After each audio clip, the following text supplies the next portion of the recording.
In today's video, I'm going to show you how to draw a banner and use it with your calligraphy.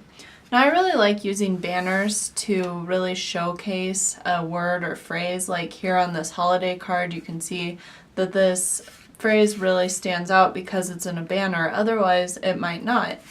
I also like to use banners to announce things, on photos or whatever. I'll make a banner and then cut it out and have it in a photo just like that. And really, they're actually pretty simple to make. So the very first thing I do is I make a wavy line here, and that's going to be the curve of my banner. So after I make that line, I go ahead and write out a draft of my text in pencil. And I'm using Caitlin's style. With the other calligraphy styles in the Learn for a Latte series, you need to draw a top guideline as well. But since I'm doing Caitlin, I don't have to do that. And I'm just going to write thanks, all lowercase letters, because I just like the look of that.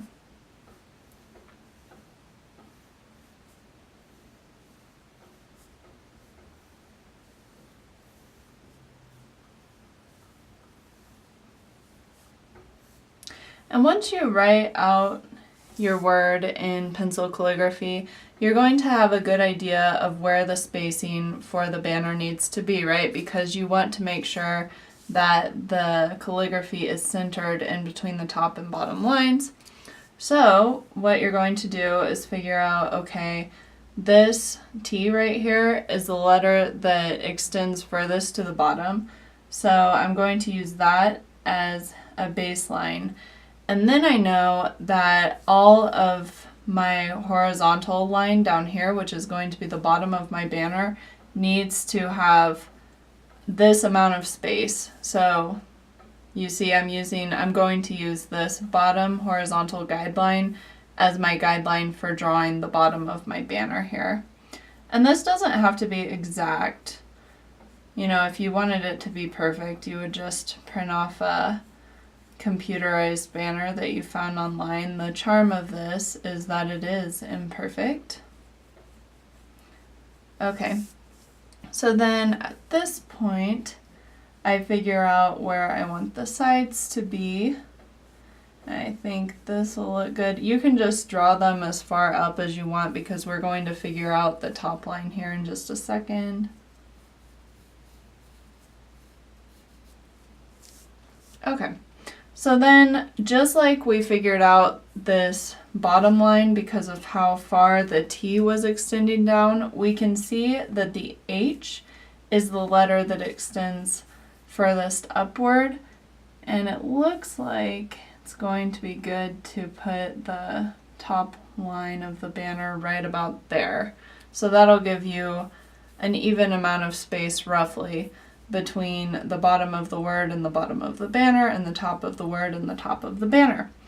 So this is a little bit more difficult because this line right here, this bottom line, was a lot closer to this baseline, but nevertheless, just try to draw a line on top that is parallel to this baseline and this bottom line. And again, it's totally fine if you just sketch it freehand. In fact, that's really the only time-efficient way to do it. And then I always like to keep my corners a little bit rounded because that's how a ribbon would look in real life. But again, this is just a sketch that you're going to go over with your ink. So at this point, you are going to draw in the tails of the banner, and you really can put them at the top or bottom, whatever you feel like. I generally put the tails on the right side up and the tails on the left side down. So what I'm going to do is start by drawing a line like this, and then whatever this distance is in relation to this top line, I'm going to try to draw a guideline that distance away from the baseline here. So it looks like this is about how far I need to go. And then I'm going to draw a line up And I want this line that I'm drawing to be about the length of this right line here, because this ostensibly is a continuation of this ribbon, so it should be, you know, the same length.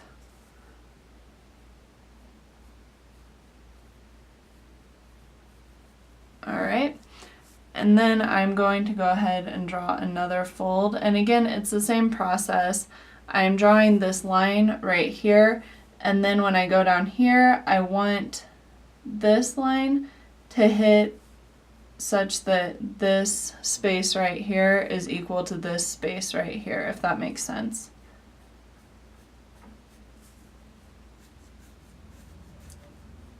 Okay, and then I'm going to finish this off.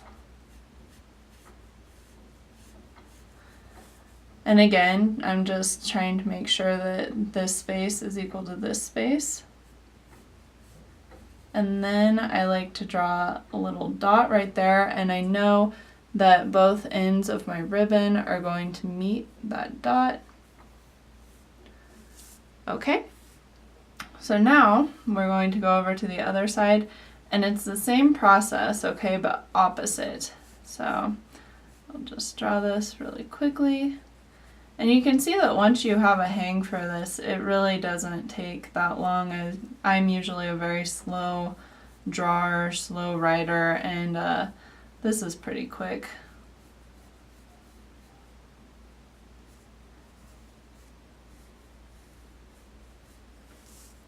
Alright, so now I am at a point where I can do my calligraphy. I always like to write the word first in calligraphy. I think just because it's a more centralized element of the design, so there's less chance that I'm going to smudge it because it's all right here, if that makes sense. But, of course, you can ink the banner first if you want to. I'm using an oblique pen here because I just prefer to use the oblique pen to write Caitlin style calligraphy. For the rest of the banner, I'll be using a straight holder and a Nico G nib. This is the Browse Extra Fine 66 nib. I love it because it gives you a lot of nice stroke variation.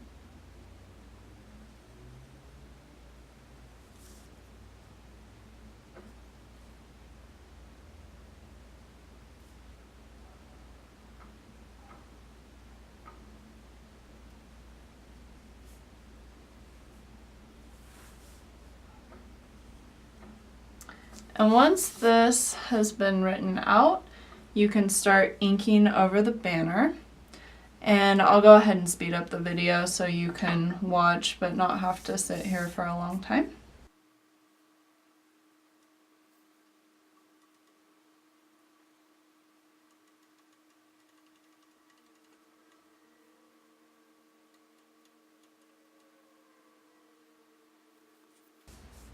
Alright, so once you've inked your banner, you're going to want to add some dimension to it.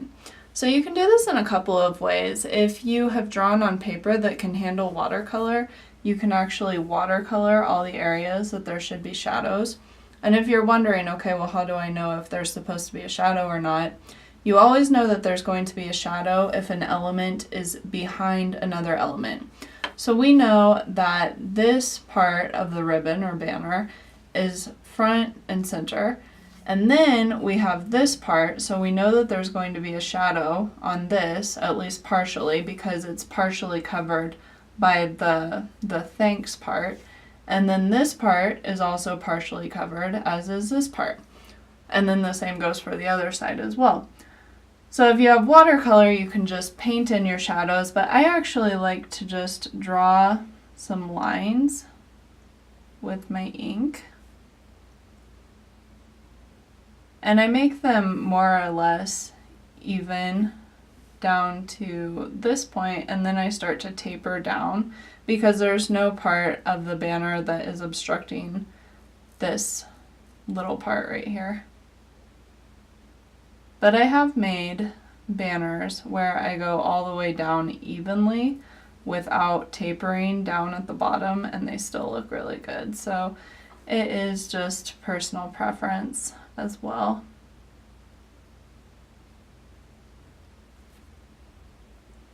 And again, I'll speed this up so you can watch, but you don't have to sit here for a long time.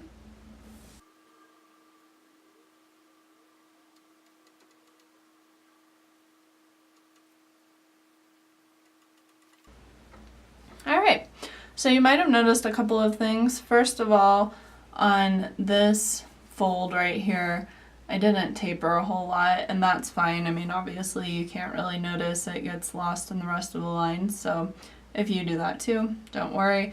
Secondly, I didn't like the length of these lines. I thought they were a little short, so I just went over them again. And really, at this point, you are done. You just need to wait for your ink to dry, which if you used Bombay or India ink like I did, that should just be a couple of minutes, and then you can erase.